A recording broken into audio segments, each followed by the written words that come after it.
حضرت رسالت مآب صلی اللہ علیہ وسلم کے متعلق اور ان کے خاندان کے احوال کے متعلق بات ہو رہی تھی، تو کسی صاحب نے بہت اصرار سے ایک سوال پوچھا ہے کہ اس کا جواب ضروری ہے۔ ان کا خیال ہے کہ جتنے بھی ریفرنسز آ رہے ہیں یا جتنی باتیں آ رہی ہیں، اس کی اوریجن کیا ہے اور کون کون سی کتابیں ہیں جو مدینہ منورہ کی تاریخ میں معاون ثابت ہو سکتی ہیں۔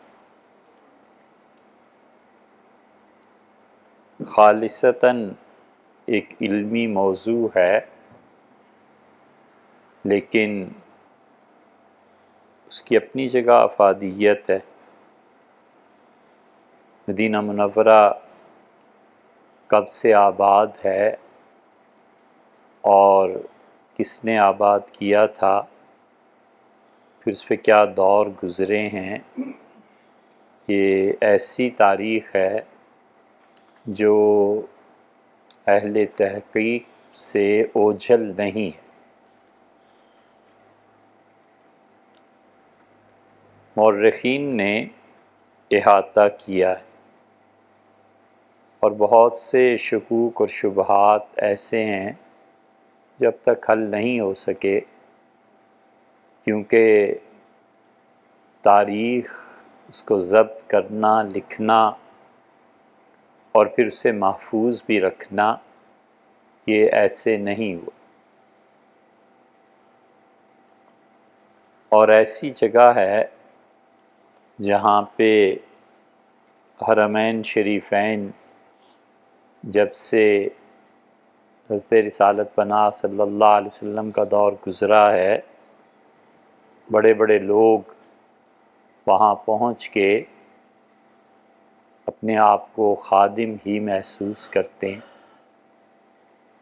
اور علامہ اقبال نے ایک شعر میں اس حقیقت کو بہت اچھا بیان کیا ہے۔ انہوں نے کہا کہ ادب گاہی زیر آسماں از عرش نازک تر۔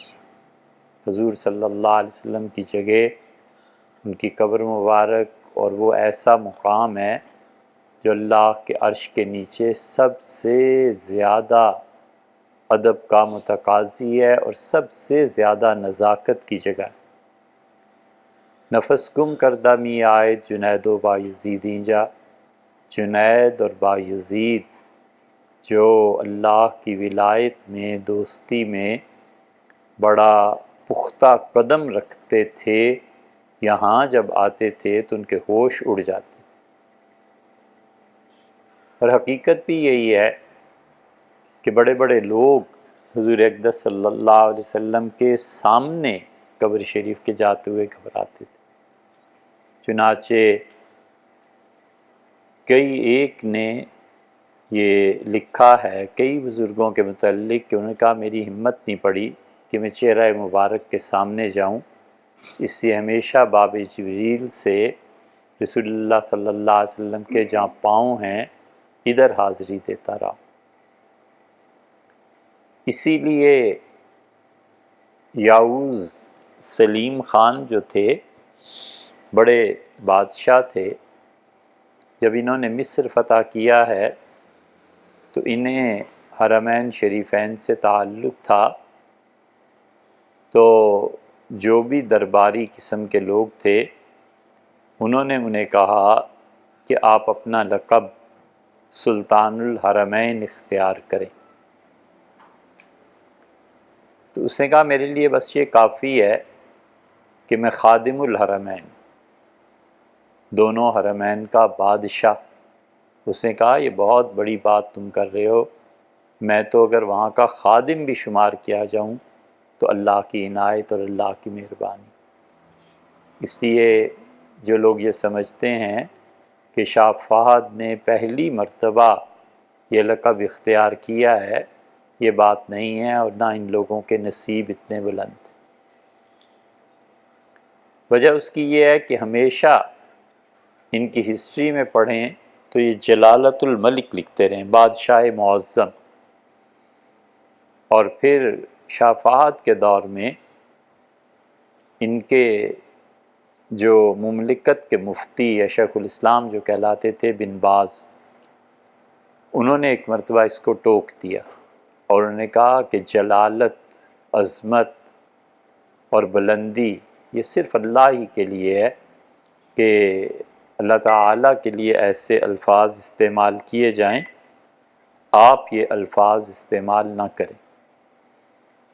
تو پھر انہیں جستجو ہوئی کہ کون سا بڑا لقب اختیار کیا جائے بادشاہ مملکت کے لیے، تو غالباً ان کی نظر اس پہ گئی ہوگی، کیونکہ وہاں جو بھی بادشاہ کی خواہش ہوتی ہے، جہاں تک ہم نے دیکھا ہے، وہ دینی امور میں پھر اس کو بھیج دیتے ہیں کونسل میں، علماء اس کو دیکھتے ہیں، تحقیق کرتے ہیں، پھر وہ بتاتے ہیں کہ اس میں راستہ کیا ہے۔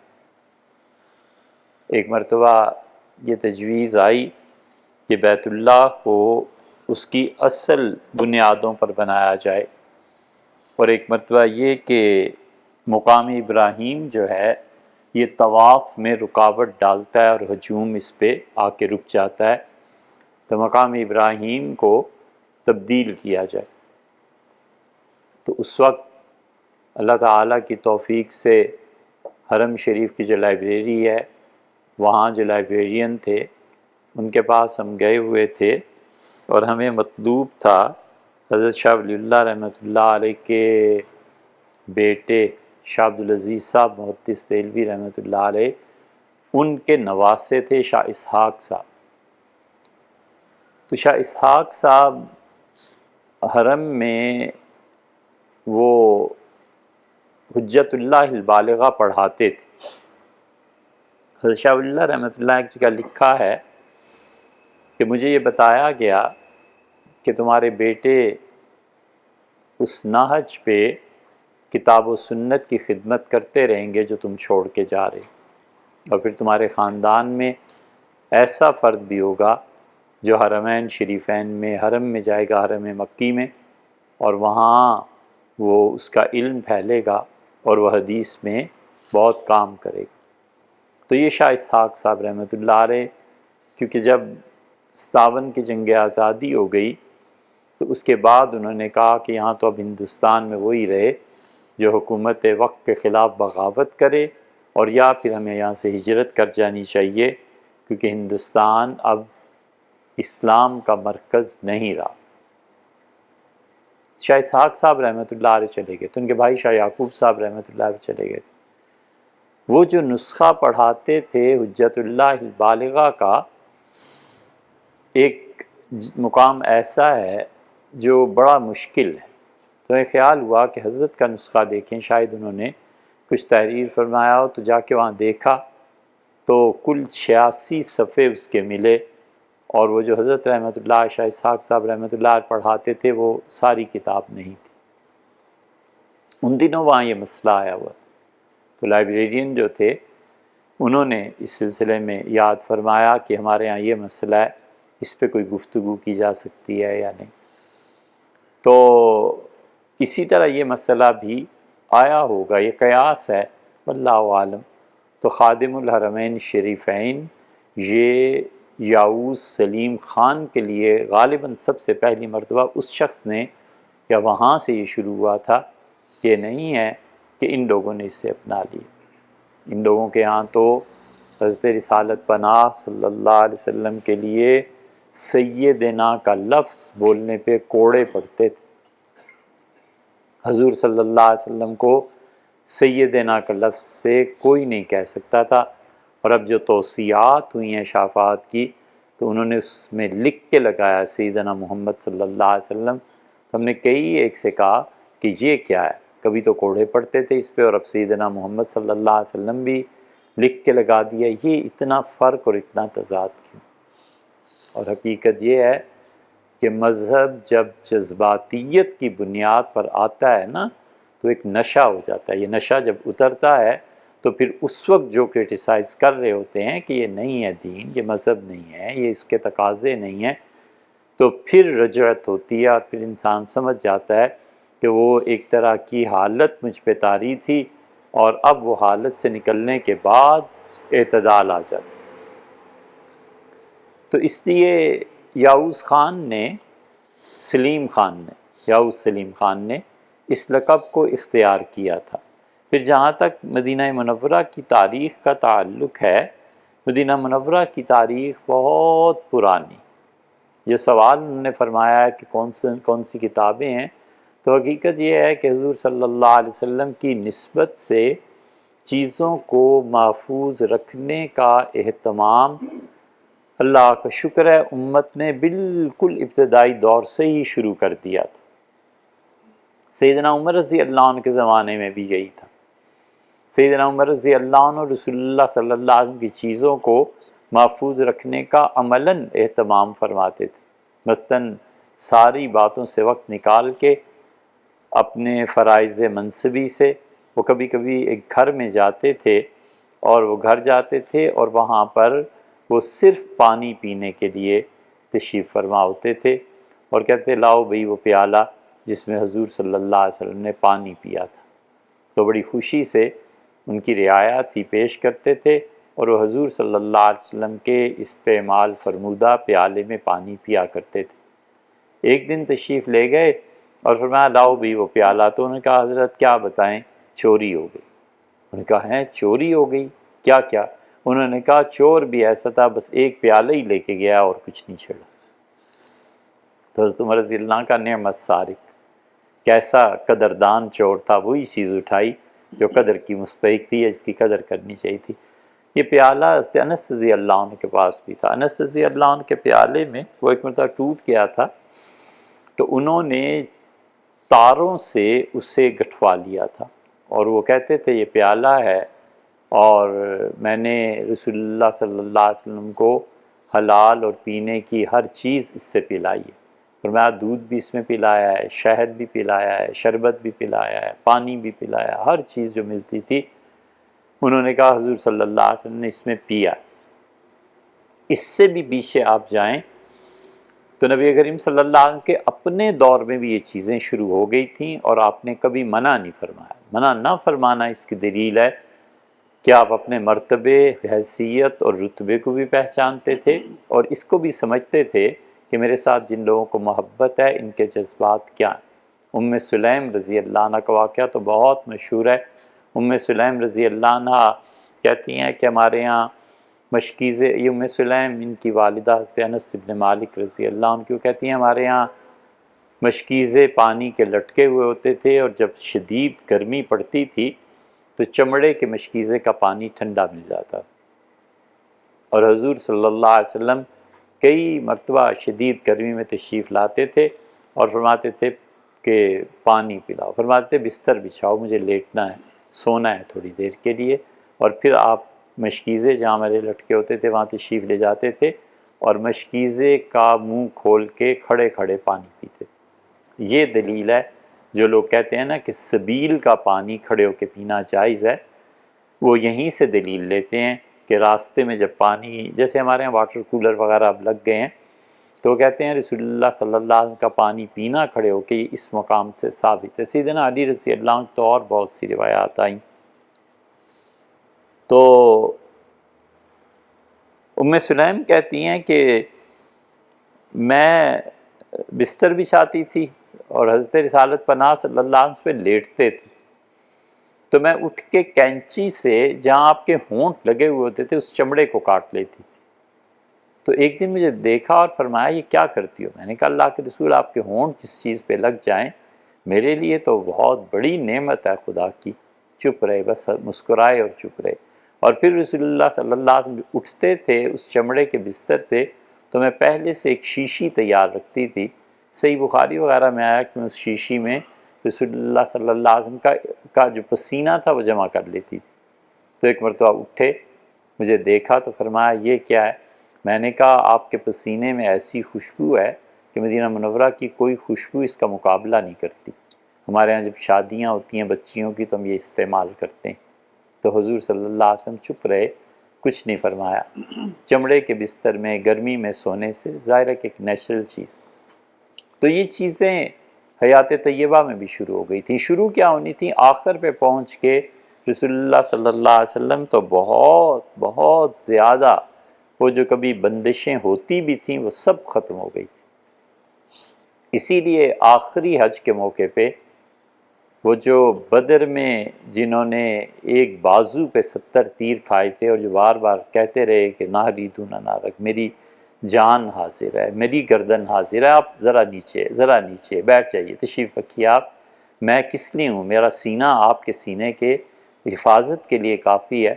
حضور صلی اللہ علیہ وسلم نے اس وفات کی قدر کی، اور آخری مرتبہ آخری حج میں جب بال اتروائے تو اپنے منہ مبارک دیکھے، اٹھائے اور آدھے سے زیادہ ان کو عنایت فرماتی، فرمائے تم رکھو۔ حضور صلی اللہ علیہ وسلم کے بال بھی محفوظ رہے ہیں، چادر بھی محفوظ رہی، کئی صدیوں تک یہ چیزیں محفوظ رہی ہیں۔ تو یہ پہلے دن سے ہی مسلمانوں میں تھا کہ حضور صلی اللہ علیہ وسلم کی چیزیں وہ محفوظ رکھیں۔ سیدنا ابوبکر رضی اللہ عنہ کے ہاں بھی ایسے ہی تھا۔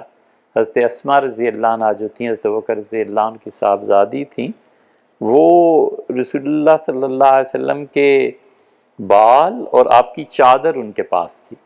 تو مسلم کی روایت میں آتا ہے کہ مدینہ منورہ میں وہ چادر بالٹی میں بھگوتی تھیں اور وہ پانی جو بھی مریض آتے تھے انہیں دے دیتی تھیں، تو لوگ سمجھتے تھے کہ اس پانی کے پینے سے شفا حاصل ہوتی ہے۔ حضور صلی اللہ علیہ وسلم کے بال پانی میں بھگو کے لوگ اپنے خود بھی پیتے تھے، بچوں کو بھی پلاتے تھے، اور ان کا خیال تھا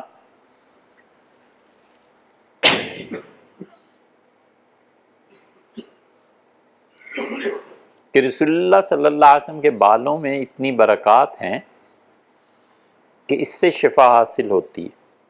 نبی کریم صلی اللہ علیہ وسلم کے بال اب بھی دنیا میں مختلف جگہوں پہ محفوظ ہیں، اور جہاں محفوظ ہیں ہم نے جو چیزیں خود دیکھی ہیں، ایک تو قسم ان کی اتنی ایسی ہے کہ بالکل باریک بال ہے، ایسا کہ نیکڈ آئی سے نظر نہیں آتا، اس کے لیے شیشہ استعمال کرنا پڑتا ہے، لیکن وقت کے ساتھ ساتھ اس میں دو تغیرات آ جاتے ہیں، ایک تو دکھائی دینے لگتا ہے بالکل واضح، اور ایک اس کی لمبائی بڑھ جاتی ہے اور موٹائی بھی بڑھ جاتی ہے۔ حضور صلی اللہ علیہ وسلم کی حیات پہ جو لوگ بحث کرتے ہیں، انہیں ایک مرتبہ بال ہم نے دکھایا، ہم نے کہا کہ ساری دنیا علم کی کہنا کہ حضور صلی اللہ علیہ وسلم زندہ نہیں ہے قبر شریف میں، تو ہم نے کہا اس کا کیا جواب ہے؟ یہ تو ہمارے مشاہدے کی باتیں ہیں، مشاہدے سے کیسے رجوع کر لیں؟ دنیا میں کوئی آدمی ایسا ہے کہ انتقال کے بعد بھی اس کے بال بڑھتے رہے؟ نہیں ہوتا۔ وہ اتنی پختہ حیات ہے کہ اس کا اثر اب بھی بالوں میں ہوتا ہے۔ خانقاہ شریف میں ہم نے بال دیکھے رسول اللہ صلی اللہ علیہ وسلم کے میاں والی میں، حضرت رحمۃ اللہ علیہ کی حیات میں ان بالوں میں عجیب تاثیر اور خصوصیت یہ ہے کہ وہ بال ایک سے دو بنتے ہیں، شاخ اس کی نکلتی ہے، پھر شاخ نکلتی ہے، پھر شاخ در شاخ نکلتے ہیں۔ یہ حیدرآباد میں بھی دیکھا۔ تو رسول اللہ صلی اللہ علیہ وسلم نے اپنے بال جن لوگوں کو دیے تھے انہوں نے انہیں محفوظ رکھا۔ آپ کا وہ جو پیالہ تھا حضرت انس رضی اللہ عنہ کا، امام بخاری رحمۃ اللہ جب بصرہ تشریف لے گئے تو انہوں نے وہاں پہ اس میں پانی پیا تھا، لوگ تبرکاً اس سے پانی پیتے تھے، اور پھر وہ پیالہ 8 لاکھ اس زمانے کے روپے میں وہاں کہیں فروخت ہو گیا تھا، کسی نے لے لیا تھا۔ اسی طرح رسول اللہ صلی اللہ علیہ وسلم جو خطوط تھے لوگوں نے وہ بھی سنبھال کے رکھے۔ سیدنا علی رضی اللہ عنہ نے بالکل شہادت جب ان کی متیقن ہو گئی اور قاتلانہ حملہ سب چیزیں، تو امیر المومنین رضی اللہ عنہ کو خود بھی اندازہ تھا کہ اب زندگی کے کچھ دن باقی نہیں ہیں، تو فرمایا اس الماری کو کھولو، جس کو کوئی چھو بھی نہیں سکتا تھا۔ اس معاملے میں بہت محتاط، کسی کی ہمت نہیں تھی کہ اس تالے کو کھول سکے۔ تو حسن رضی اللہ عنہ کا کھولو، اس کو کھولا گیا تو اس میں اور چیزیں بھی تھیں، فرمایا یہ شیشی مجھے دو. وہ شیشی دے دی انہوں نے. تو فرمایا میں مر جاؤں تو میرے جسم پہ اور میرے کفن پہ یہ لگانا ہے. انہوں نے کہا ابا یہ کیا ہے؟ انہوں نے کہا یہ وہ خوشبو ہے جو میں نے رسول اللہ صلی اللہ علیہ وسلم کی میت پہ اور کفن پہ لگائی تھی، پھر میں نے اسے بچا کے رکھ لیا تھا اپنے لیے، یہ اسی دن کے لیے ہے کہ تمہارے باپ کو لگائی جائے. یہ کیا چیز تھی؟ اس لیے کہ وہ دین کی اس حقیقت کو سمجھے ہوئے تھے کہ رسول اللہ صلی اللہ علیہ وسلم کی جو استعمال کی چیزیں ہیں وہ بھی اللہ کی پسندیدہ چیزیں ہیں. وہ جو کھانا کھاتے ہیں وہ بھی اللہ نے ان کے لیے چنا ہوا ہے. وہ جو کچھ ہے سب اللہ کی طرف سے ہے ان کے لیے، اللہ یہ کہ کوئی آزمائش ہو جائے تو الگ بات ہے، جیسے خیبر میں زہر دے دیا گیا، باقی اللہ کی طرف سے انتخاب. یہ سارے ہی محدثین نے تقریباً لکھا ہے کہ انتقال کے بعد رسول اللہ صلی اللہ علیہ وسلم کی بات اٹھی کہ اب کریں کیا. حضور صلی اللہ علیہ وسلم کے کپڑے اتارنا پھر غسل، اس میں کیا ہوگا؟ تو جو صحابہ رضی اللہ عنہ وہاں موجود تھے، یہ ایک نیچرل سی بات ہے کہ کسی بھی بڑے چھوٹے کسی بھی آدمی کا انتقال ہوتا ہے تو سب سے پہلے اس کے گھر والے تدفین کی رسومات کے لیے کوشاں ہوتے ہیں.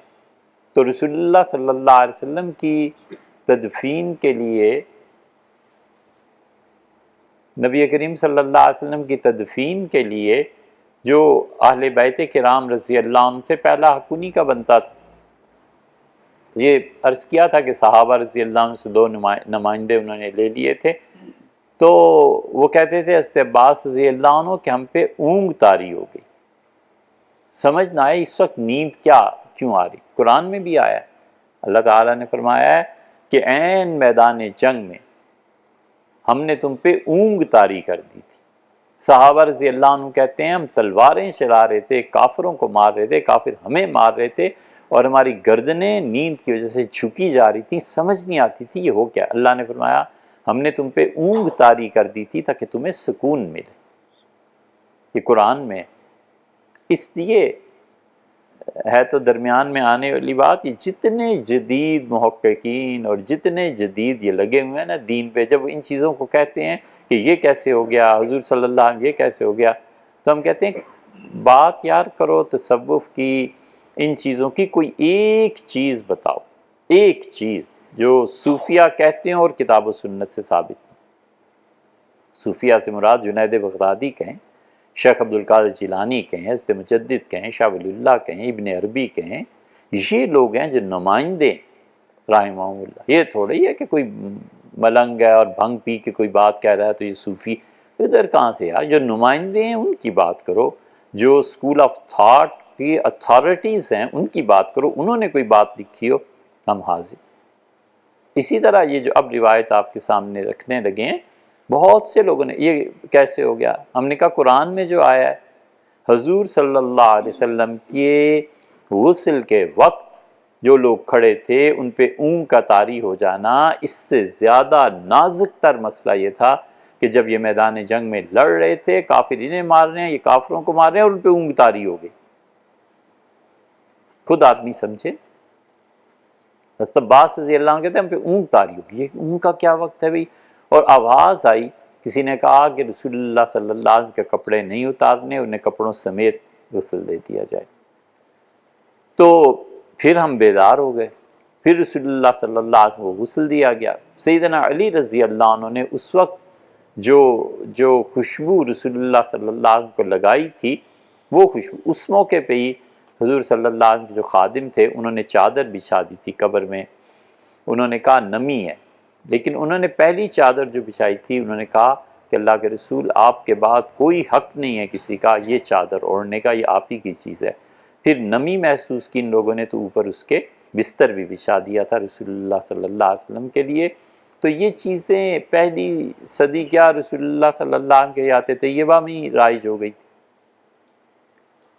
اور آپ نے ان چیزوں کو دیکھا، کوئی برا نہیں منایا اور اجازت بھی دی. خود اپنے بال تقسیم کر دیے رسول اللہ صلی اللہ علیہ وسلم نے. اور بڑی اچھی چادر بن کے ایک عورت لائی اور اس نے رسول اللہ صلی اللہ علیہ وسلم کو اوڑھائی.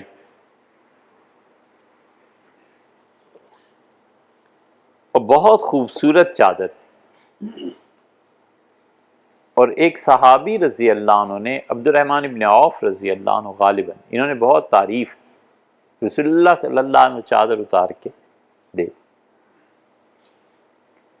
صحابہ رضی اللہ عنہ کا تم جانتے نہیں ہو کہ رسول اللہ صلی اللہ علیہ وسلم کو اس کی ضرورت ہے، اور تمہیں نہیں معلوم کہ جب کوئی ان کی چیزوں کی زیادہ تعریف کرتا ہے تو اپنی خوشی اور محبت سے اپنے دوستوں کو دے دیتے ہیں۔ وہ چپ رہے۔ انہوں نے بعد میں بتایا، انہوں نے کہا جب جسم مبارک کو لگی چادر حضور صلی اللہ علیہ وسلم کے تو مجھے بڑی شدید یہ سوچ پیدا ہوئی کہ یہ مجھے مل جائے تو کہ میں اپنے کفن کے لیے رکھوں۔ اس لیے عبد الرحمن ابن عوف رضی اللہ عنہ کا جو کفن تھا اس میں وہ ایک چادر شامل تھی جو رسول اللہ صلی اللہ علیہ وسلم نے اوڑھی تھی۔ نبی کریم صلی اللہ علیہ وسلم کے ناخن جب کٹتے تھے تو صحابہ کرام رضی اللہ عنہ وہ اٹھا لیتے تھے، اور وہ ناخن حضرت معاویہ رضی اللہ عنہ کے پاس تھے۔ انہوں نے کہا کہ میرا جب انتقال ہو جائے تو حضور صلی اللہ علیہ وسلم کے یہ ناخن جو تراشا ہے یہ میرے ساتھ رکھ دینا، میں اللہ سے امید کرتا ہوں کہ اللہ اس کی وجہ سے مہربانی کرے گا۔ پھر آہستہ آہستہ اس صدی میں حضور اقدس صلی اللہ علیہ وسلم جہاں بھی تشریف فرما ہوئے تھے، ولید بن عبد الملک نے خط لکھا عمر بن عبدالعزیز رحمۃ اللہ علیہ کو، اور کہا کہ رسول اللہ صلی اللہ علیہ وسلم کی بیٹھنے کی جگہیں تلاش کرو، اور گورنر کو لکھا کہ اس جگہ کو محفوظ رکھو۔ تو عمر بن عبدالعزیز رحمۃ اللہ علیہ نے پھر جگہیں تلاش کیں، پھر ان پہ مساجد بنوا دیں۔ پھر ترکوں نے، خلافت عثمانیہ نے اپنے دور میں ان مساجد کی تجدید کی تھی۔ پھر ترکوں کا جب دور حکومت چلا گیا اور ترک جب سمجھ گئے کہ اب وہابیت اور یہ چیزیں آ رہی ہیں اور یہ سعود اور یہ سارے ان لٹیروں کا اقتدار اب قائم ہوگا، تو اسپیشل ٹرین مدینہ منورہ سے انہوں نے لی، اور رسول اللہ صلی اللہ علیہ وسلم کی جتنی چیزیں ان کے پاس تھیں وہ اسے لے گئے، اور پھر بڑی احتیاط سے انہوں نے منتقل کیا۔ جو تو کاپی میں رکھی ہوئی ہیں چیزیں یہ اسی زمانے کی ہیں، اور پھر 1924 کے بعد جب خلافت کے ختم ہونے کا اعلان عطا ترک کمال پاشا نے کیا،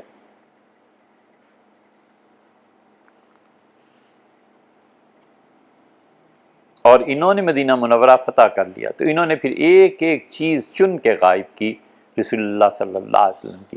نبی کریم صلی اللہ علیہ وسلم کی قبر اطہر پر جب بھی یہ گورنر اور بڑے لوگ آتے تھے تو ہر کوئی اپنی حیثیت کے مطابق حضور اقدس صلی اللہ علیہ وسلم کی قبر پہ اپنی طرف سے کوئی نہ کوئی تحفہ پیش کرتا تھا۔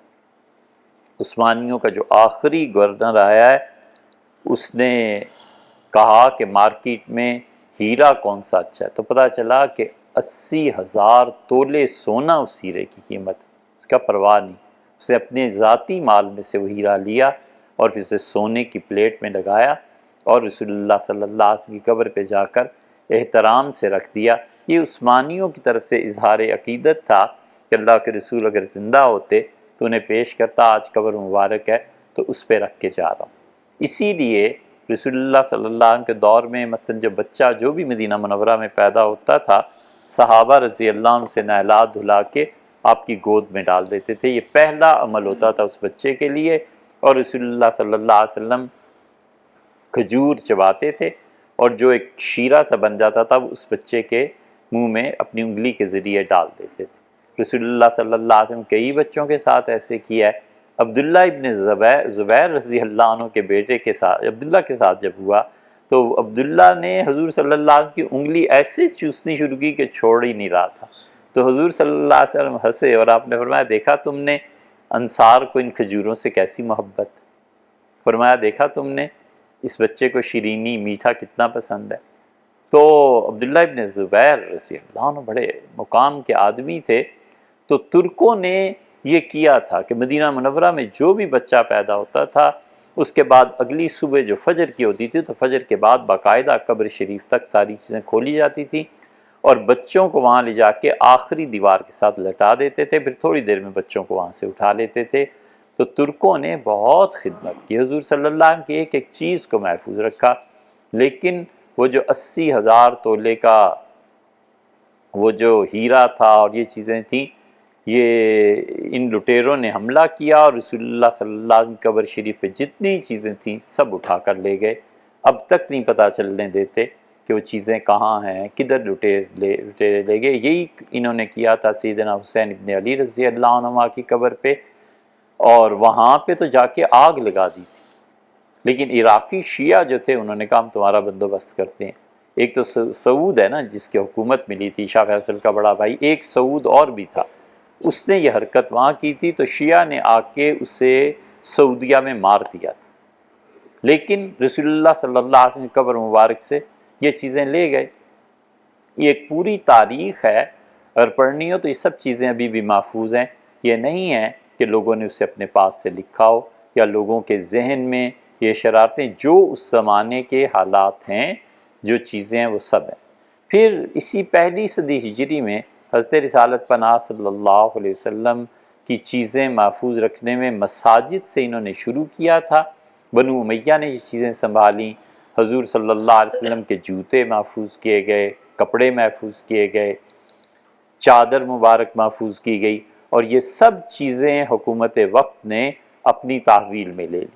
عمر بن عبدالعزیز رحمۃ اللہ نے دو کام ایسے کیے ہیں، جواب نہیں عمر بن عبدالعزیز رحمۃ اللہ کا۔ ایک تو سب سے بڑا کارنامہ یہ ہے کہ انہوں نے حدیث کو جمع کیا، حدیث کو لکھوایا۔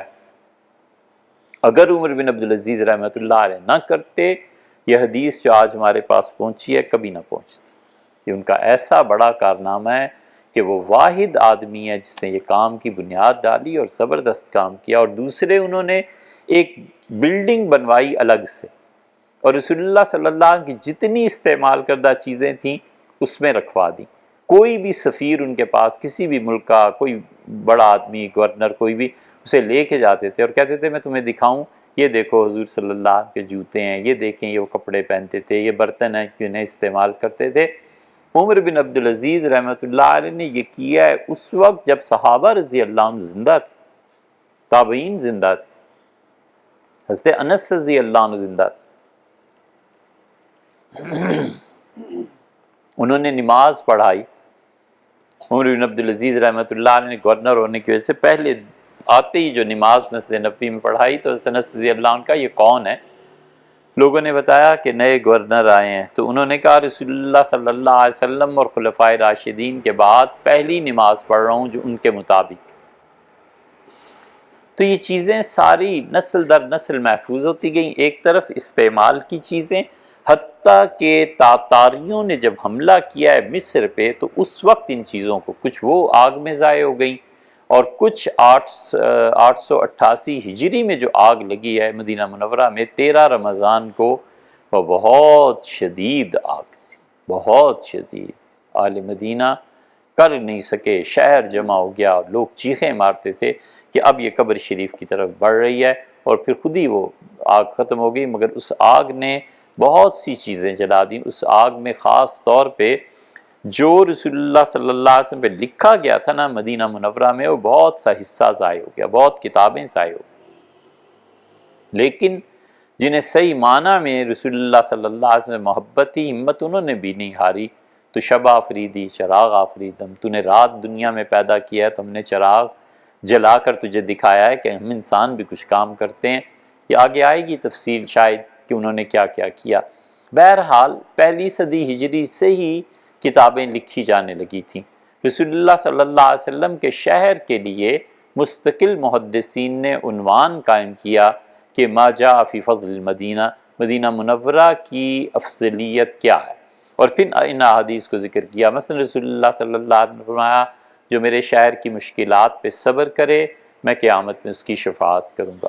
رسول اللہ صلی اللہ علیہ وسلم نے فرمایا جو میرے شہر میں دفن ہوگا میں ضرور قیامت میں اس کی شفاعت کروں گا۔ کسی سے آپ نے فرمایا اگر تم سے ہو سکے تو میرے شہر میں مرنا، میں قیامت میں تمہاری شفاعت کروں گا۔ مدینہ منورہ کے فضائل پر مستقل کتابیں لکھی۔ حضرت عروہ رضی اللہ عنہ نے غالباً پہلی کتاب لکھی تھی جو بعد میں محفوظ نہیں رہ سکی، لیکن محدثین نے ان چیزوں کو کیا۔ امام مالک رحمۃ اللہ نے بہت کام کیا۔ امام مالک رحمۃ اللہ علیہ یہ سیدنا عمر رضی اللہ عنہ کی جو توصیح ہے، آگے کی جو 2 صفحے ہیں، اس سے اب بھی پیچھے آ جائیں تو جو لائن لگتی ہے سلام پیش کرنے کے لیے جہاں سے لوگ گزرتے ہیں، اس لائن کے آغاز میں یہاں امام مالک رحمۃ اللہ علیہ کے چچا کا گھر تھا۔ امام مالک رحمۃ اللہ علیہ آ رہے ہیں، یہ گھر عبداللہ ابن مسعود رضی اللہ عنہ کا تھا، یعنی قبر شریف حضرت عائشہ رضی اللہ عنہ کے حجرے سے تھوڑے سے فاصلے پہ تھے، تو حضرت عبداللہ ابن مسعود رضی اللہ عنہ ان کے بعد امام مالک رحمۃ اللہ خاندان نے یہ گھر لے لیا تھا۔ اسی سے آگے چل کے ایک کمرہ تھا، وہ کمرہ سیدنا عمر رضی اللہ عنہ کا تھا، پھر حضرت عمر رضی اللہ عنہ کی وراثت کا معاملہ آیا ہے، پھر وہ ان کے بیٹے عبداللہ اور حفصہ ام المومنین حفصہ رضی اللہ عنہ کی ملکیت میں چلا گیا، وہ حضرت معاویہ رضی اللہ عنہ نے خرید لیا تھا۔ حضرت معاویہ رضی اللہ عنہ نے اچھی خاصی اس کی قیمت ادا کی تھی۔ تو یہ جو گھر تھا امام مالک رحمۃ اللہ علیہ کا، امام مالک رحمۃ اللہ علیہ نے بڑا کام کیا حضور صلی اللہ علیہ وسلم کی چیزوں کو محفوظ کرنے میں، نبی کریم صلی اللہ علیہ وسلم کے آثار میں بہت ہی انہیں محبت تھی بہت، اور آخری عمر میں ان کا یہ حال ہو گیا تھا کہ ان کے رونے کو بس اتنا کافی تھا کہ کوئی حضور صلی اللہ علیہ وسلم کا نام لیتا تھا اور امام مالک رحمۃ اللہ علیہ رونے لگتے، اتنی محبت تھی انہیں حضرت رسالت پناہ صلی اللہ علیہ وسلم سے کہ نام لینے کی دیر ہے اور رو پڑتے تھے کہ جیسے کوئی آدمی اپنے محبوب سے جدا ہو گیا۔ امام مالک رحمۃ اللہ نے اسی لیے لوگوں کو اس کی تعظیم، اس پہ ڈانٹ پڑ جاتی تھی لوگوں کو، اور امام مالک رحمۃ اللہ علیہ نے حضور اقدس صلی اللہ علیہ وسلم کے روضہ مبارک کی طرف کبھی کبھی اشارہ کر کے کہتے تھے، ایک مرتبہ بڑا تاریخی جملہ ارشاد فرمایا، انہوں نے کہا دنیا میں ہر شخص کی بات قبول بھی کی جا سکتی ہے، رد بھی کی جا سکتی ہے، یہ جو قبر والا ہے نا اس کی بات کبھی رد نہیں کی جا سکتی صلی اللہ علیہ وسلم۔ تو حضور اقدس صلی اللہ علیہ وسلم کی یہ چیزیں عام تھیں لوگوں میں، حتیٰ کہ رسول اللہ صلی اللہ علیہ وسلم نے جہاں کھڑے ہو کے نماز پڑھائی ہے وہ جگہ بھی لوگوں نے محفوظ رکھی کہ یہ جگہ ہے۔ سب سے پہلے جس آدمی نے حضور صلی اللہ علیہ وسلم کی ان چیزوں کو عملاً محفوظ کیا ہے وہ سیدنا عثمان رضی اللہ عنہ کو نمایاں نام ہے۔ انہوں نے کیا کیا، حضور اقدس صلی اللہ علیہ وسلم جس ممبر پہ بیٹھ کے خطبہ دیتے تھے، یہ ممبر بنا ہے 7 ہجری میں، خطبہ جمعے کا ایک ہی ہوا کرتا تھا، پھر عمر بڑھ گئی تھی تو آپ نے پھر خطبے کے دوران بیٹھنا شروع کر دیا تھا، زیادہ دیر کھڑا رہنا دشوار تھا۔ حنفیہ نے اسی لیے 2 خطبے لیے ہیں، وہ کہتے ہیں حضور صلی اللہ علیہ وسلم کے جو آخری عمر کا حصہ تھا نا، جو چیز تھی بس وہی ہے، اس لیے حنفیہ نے دونوں خطبوں کے درمیان بیٹھنا، اور رسول اللہ صلی اللہ علیہ وسلم بیٹھتے تھے اور قرآن کی کوئی سورت پڑھتے تھے، ہمیں نہیں معلوم کیا سورت پڑھتے تھے، اس لیے یہ مستقل ایک طریقہ ہے، سنت ہے، جسے ہمارے مولوی بھی بھول گئے ہیں۔ جمعے کے خطبوں میں دیکھو نا، بیٹھتے ہیں اور پھر اٹھ کے کھڑے ہو کے دوسرا خطبہ شروع کر دیتے ہیں، ہونٹوں سے تو اندازہ ہوتا ہی ہے کہ کچھ پڑھا بھی ہے یا نہیں، لیکن کچھ نہیں پڑھتے، وہ جانتے ہی نہیں کہ رسول اللہ صلی اللہ علیہ وسلم دونوں خطبوں کے بیچ میں ممبر پر بیٹھتے تھے اور قرآن کی تلاوت کرتے تھے۔ ابھی تک تو ہمیں معلوم نہیں، نہ روایات میں ملی ہیں۔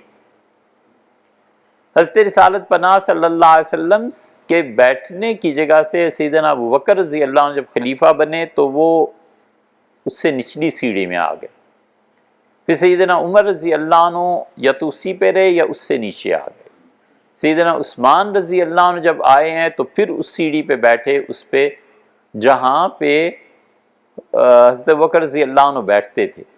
مگر ہوا یہ کہ انہوں نے ایک دن کسی کو دیکھ لیا کہ حضور صلی اللہ علیہ وسلم کے بیٹھنے کی جگہ پہ بیٹھا ہے، تو چپ رہے، مگر پھر انہوں نے کہا کپڑا ڈال دو اس جگہ پہ اور لوگوں کو میری طرف سے کہو کہ منع ہے اس جگہ پہ بیٹھنا۔ حضور صلی اللہ علیہ وسلم جس جگہ پہ بیٹھے ہیں، سیدنا عثمان رضی اللہ عنہ نے رسول اللہ صلی اللہ علیہ وسلم کے ممبر میں وہ جگہ مخصوص کر دی تھی کہ یہاں کوئی نہیں بیٹھے گا۔ یہ ممبر بھی جو اصل تھا رسول اللہ صلی اللہ علیہ وسلم کا، ایک مرتبہ آگ لگنے سے یہ جل گیا تھا۔ پھر کتابوں کا جہاں تک تعلق ہے، جو آپ نے سوال بڑے اصرار سے پوچھا ہے، تو رسول اللہ صلی اللہ علیہ وسلم پہ مدینہ منورہ میں پھر کتابیں لکھی جانے لگیں۔ عبدالعزیز بن عمران زہری تھے، انہوں نے کتاب مدینہ منورہ پہ تحریر کی اور ان کا انتقال 197 ہجری میں ہوا۔ مدینہ منورہ کی اس زمانے کی سب سے اچھی تاریخ آپ کو ابن زبالہ کی ملے گی۔ ابن زبالہ جو تھے یہ امام مالک رحمۃ اللہ علیہ کے شاگرد تھے، انہوں نے بڑی تفصیل سے ذکر کیا ہے کہ مدینہ منورہ میں کون کون سی جگہ کہاں واقع ہے، پہاڑ کون سا ہے، جگہ کون سی ہے، رسول اللہ صلی اللہ علیہ وسلم کہاں تشریف لے گئے ہیں، کس چیز سے محبت کا اظہار فرمایا۔ نبی کریم صلی اللہ علیہ وسلم کے متعلق یہ مسلم کی روایت ہے، ایسے ہی نہیں ہے۔ یا تو آدمی حدیث کے ذخیرے کا ہی پھر انکار کر دے کہ کوئی چیز ہے ہی نہیں صحیح، اور یا پھر انہیں ماننا چاہیے۔ نبی کریم صلی اللہ علیہ وسلم نے ایک موقع پہ فرمایا تھا، میں مکہ کے ہر اس پتھر کو اب بھی جانتا ہوں جو میری نبوت ملنے سے بھی پہلے مجھے سلام کرتا تھا۔ پتھر اور درخت جو رسول اللہ صلی اللہ علیہ وسلم کو سلام کرتے تھے نا، یہ نہیں ہے کہ نبی کریم صلی اللہ علیہ وسلم نے ساری چیزیں لوگوں کو بتا دی تھیں۔ جو آپ نے فرمایا نا کہ لوگوں میں وہ جانتا ہوں جو تم نہیں جانتے، وہ دیکھتا ہوں جو تم نہیں دیکھتے، اور اللہ کی قسم تمہیں پتہ چل جائے کہ جو میں دیکھتا ہوں تو تم بستر چھوڑ کے جنگل کو بھاگ جاؤ۔ اسی لیے رسول اللہ صلی اللہ علیہ وسلم مختلف لوگوں کو مختلف چیزیں جو بتاتے رہے ہیں، باقیوں کو نہیں پتہ تھی۔ سیدنا عمر رضی اللہ عنہ بیت المقدس گئے ہیں، چابی کی لی ہے، اور یہودیوں سے کہا کہ ایلیا کی مسجد کہاں ہے۔ اب ایلیا کی مسجد یہودی جانتے تھے، تو انہوں نے کہا کہ ایلیا کی مسجد کہاں ہے، وہ ایک جگہ لے گئے، انہوں نے کہا حضرت یہ ایلیا کی مسجد ہے۔ سیدنا عمر رضی اللہ عنہ دیکھتے رہے، کوئی نہیں جانتا تھا صحابہ رضی اللہ عنہ میں کہ ایلیا کی مسجد آخر یہ قصہ کہاں سے آ گیا بیچ میں۔ سیدنا عمر رضی اللہ عنہ دیکھتے رہے، پھر فرمایا ایلیا کی مسجد یہ نہیں ہے۔ یہودی دوسری جگہ لے گئے، انہوں نے کہا یہ ایلیا کی مسجد ہے۔ سیدنا عمر رضی اللہ عنہ کا یہ بھی نہیں ہے۔ پھر انہوں نے ڈانٹا، ان کا میرے ساتھ کیا مذاق کرتے ہو، مجھے ایلیا کی مسجد دکھاؤ، میں نے وہاں جانا ہے۔ پھر وہ لے کے گئے ہیں تیسری جگہ پہ، تو سیدنا عمر رضی اللہ عنہ کہ اس کی پیمائش کرو، اچھا کتنی صفحے ہیں، یہ ہے سب چیزیں۔ فرمایا یہ مجھے رسول اللہ صلی اللہ علیہ وسلم نے بتایا تھا کہ جب تم وہاں جاؤ گے تو ایلیا کی مسجد، ایلیا نبی تھے علیہ الصلوۃ والسلام، بائبل میں ان کا ذکر ہے۔ اسی لیے جو ہم کہتے ہیں نا کہ قرآن اس وقت تک سمجھ ہی نہیں آ سکتا جب تک کہ آدمی نے تورات اور انجیل کو نہ پڑھا ہو۔ انہیں پڑھنا چاہیے۔ تورات اور انجیل میں ایسی ایسی چیزیں ہیں، پھر جا کے سمجھ آتا ہے کہ اللہ نے یہ لفظ کیوں بڑھایا، اللہ نے یہ لفظ کیوں کہا۔ بالکل چھوٹی سی بظاہر بات ہے۔ اللہ تعالیٰ کہتے ہیں کہ میرے فرشتے آئے ابراہیم کے پاس، فجاء بعجل حنیذ، وہ بچڑا تلا ہوا فوراً اپنے مہمانوں کی خاطر لے آئے۔ فلما رأى أيديهم، اور جب انہوں نے غور کیا تو فرشتوں کے ہاتھ گوشت کی طرف نہیں بڑھے۔ فأوجس في نفسه، ابراہیم علیہ السلام ڈر گئے اندر سے کہ میرے دشمن تو نہیں آ گئے۔ انہوں نے کہا ابراہیم ڈرو نہیں، ہم اللہ کے فرشتے ہیں۔ قرآن کہتا ہے کہ انہوں نے گوشت نہیں کھایا۔ اب یہ ایک جملہ جو ہے نا پورے یہودیوں کے عقیدے کا پتھر اکھیڑ دیتا ہے۔ یہودی کہتے ہیں گوشت کھایا، تورا میں آیا، اور گوشت کھایا اور اس کی وجہ سے ان میں خواہش پیدا ہوئی۔ جب خواہش پیدا ہوئی تو وہ زہرہ ایک لڑکی تھی، اس پہ عاشق ہو گئے۔ وہ یہاں سے وہ اس کے قریب جب گئے تو خدا نے انہیں مسخ کر دیا، اور وہ زہرہ ستارہ جا کے بن گئی، اور فرشتے وہاں مسخ ہو کے چلے گئے، اور دنیا بھر میں جتنا دھواں ہوتا ہے یہ ان فرشتوں کو دیا جاتا ہے، عذاب دیا جاتا ہے۔ اللہ نے ایک لفظ کہا کہ انہوں نے گوشت نہیں کھایا، سارا قصہ ہی ختم ہو گیا۔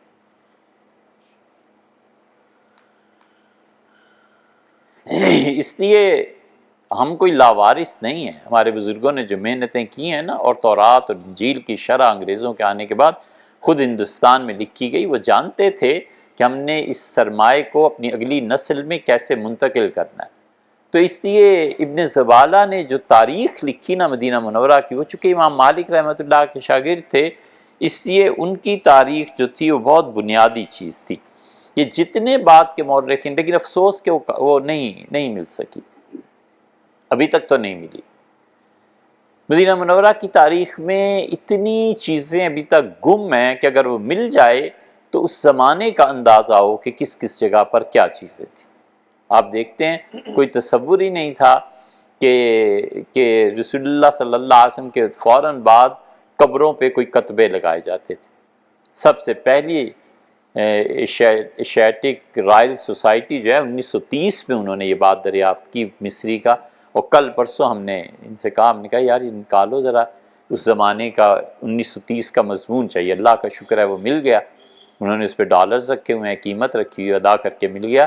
اس نے یہ بتایا کہ عبد الرحمن حاجری رضی اللہ عنہ کی قبر پہ کتبہ برآمد ہو گیا ہے، اور ایسے ہوا۔ پھر اس سے تصویریں دی ہیں کہ یہ ہے جو پہلی مرتبہ 31 ہجری میں سیدنا عثمان رضی اللہ عنہ کا دور تھا۔ اس کا مطلب یہ ہے کہ صحابہ کرام رضی اللہ عنہم قبروں پہ کتبے لگایا کرتے، یہ اب تاریخ سے ثابت ہوتا چلا جا رہا ہے۔ اور کھدائی کی گئی تو ام المومنین ام سلمہ رضی اللہ عنہ کی قبر ایک جگہ سے نکل آئی، اور ایک جگہ حضرت زینب رضی اللہ، اور کتبے لگے ہوئے ہیں سارے۔ تو ابن زبالہ نے بہت چیزیں لکھی تھیں، اور ہمیں ایسے پتہ چلا کہ ابن نجار نے مدینہ منورہ کی تاریخ لکھی ہے۔ اسی طرح مدینہ منورہ کی تاریخ ابن زبالہ کی جو اخبار المدینہ تھی، اس کے بعد سمہودی رحمۃ اللہ نے لکھی، اور سمہودی کمال کے آدمی تھے۔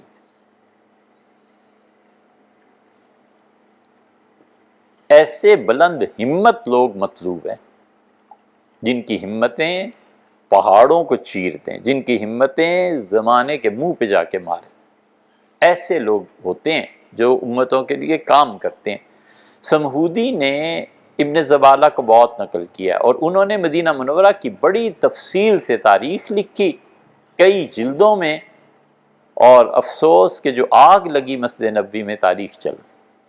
ابن زبالہ کی جو ان کی سمہودی رحمۃ اللہ علیہ کی تاریخ جلی ہے، تو وہ اس وقت زندہ تھے، انہوں نے بھی نہیں چھوڑا، انہوں نے کہا کوئی پرواہ نہیں، ایک مرتبہ جل گئی، میں دوبارہ حضور صلی اللہ علیہ وسلم کے لیے یہ تاریخ لکھوں گا، نبی کریم صلی اللہ علیہ وسلم محبت ہو تو ایسی ہو۔ انہوں نے پھر قلم اٹھایا اور لکھنی شروع کی۔ دوسری مرتبہ انہوں نے تاریخ لکھی ہے مدینہ منورہ کی، اور وہ جو آگ میں جل گئی تھی اس کا انہوں نے گویا کہ اس کی ڈپلیکیٹ انہوں نے دی۔ پھر انہوں نے تیسری تاریخ لکھی مدینہ منورہ کی، ہم اس کی تلاش میں تھے، وہ ہمیں حرم مکی میں ملی۔ مکہ مکرمہ کا جو حرم کا جو اپنا ہے نا کتب خانہ، اس میں ابھی تک وہ نسخہ محفوظ ہے۔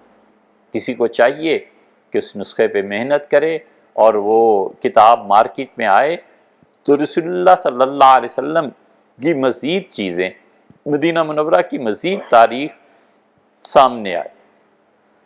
پھر ابن نجار نے لکھی ہے رسول اللہ صلی اللہ علیہ وسلم کے شہر کو موضوع بنا کر کہ رسول اللہ صلی اللہ علیہ وسلم کہاں کہاں تشریف فرما ہوئے، کس کس جگہ کے متعلق کیا کیا، وہ اس میں روایات لائے ہیں۔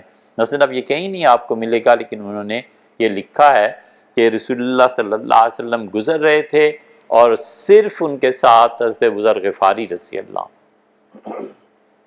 رسول اللہ صلی اللہ علیہ وسلم بعض چیزیں بس بعض لوگوں کو، جیسے بھی عرض کیا نا، بس بتا دے۔ حضرت عمر رضی اللہ عنہ کو بتا دیا تھا کہ ایلیا کی مسجد میں جاؤ گے تو دیکھو ایسے ایسے۔ سیدنا عمر رضی اللہ عنہ نے اس وقت جب لوگوں کو بتایا کہ مجھے یہ بتایا تھا حضور صلی اللہ علیہ وسلم نے، اور یہ ایلیا کی مسجد ہے، اس وقت ان کے ساتھ 4000 صحابہ کرام رضی اللہ عنہ سے زیادہ لوگ تھے، فوج تھی نا، بیت المقدس فتح ہوا تھا، خالد بن ولید تھے، ابو عبیدہ، فلاں فلاں فلاں، یہ سب بڑے بڑے عمائدین موجود تھے، اور ہر ایک کو حیرت تھی کہ امیر المومنین رضی اللہ عنہ نے ایسی بات بتائی ہے جو کسی کے علم میں نہیں تھی۔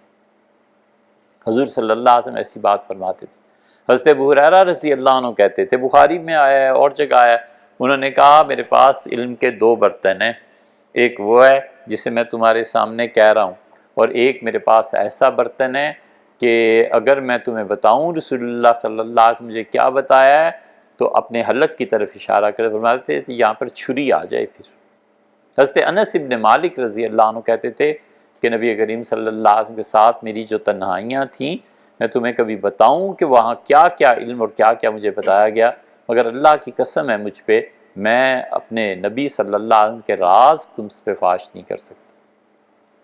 سیدنا علی رضی اللہ عنہ کو بھی یہی حال تھا، وہ جب لوٹے ہیں صفین سے تو امیر المومنین رضی اللہ عنہ کے ساتھ سارے مورخین کہتے ہیں کم سے کم 80,000 آدمی تھے، یہ ایسے ہی نہیں ہے۔ سیدنا علی رضی اللہ عنہ جب نکلے ہیں حضرت معاویہ رضی اللہ عنہ کے مقابلے میں تو انہوں نے خط لکھا، انہوں نے کہا معاویہ باز آ جاؤ اس جنگ سے، اللہ کی قسم کوئی ایک آدمی ایسا نہیں ہے جو بدر میں رسول اللہ صلی اللہ علیہ وسلم کے ساتھ ہو اور آج میرے ساتھ نہ ہو۔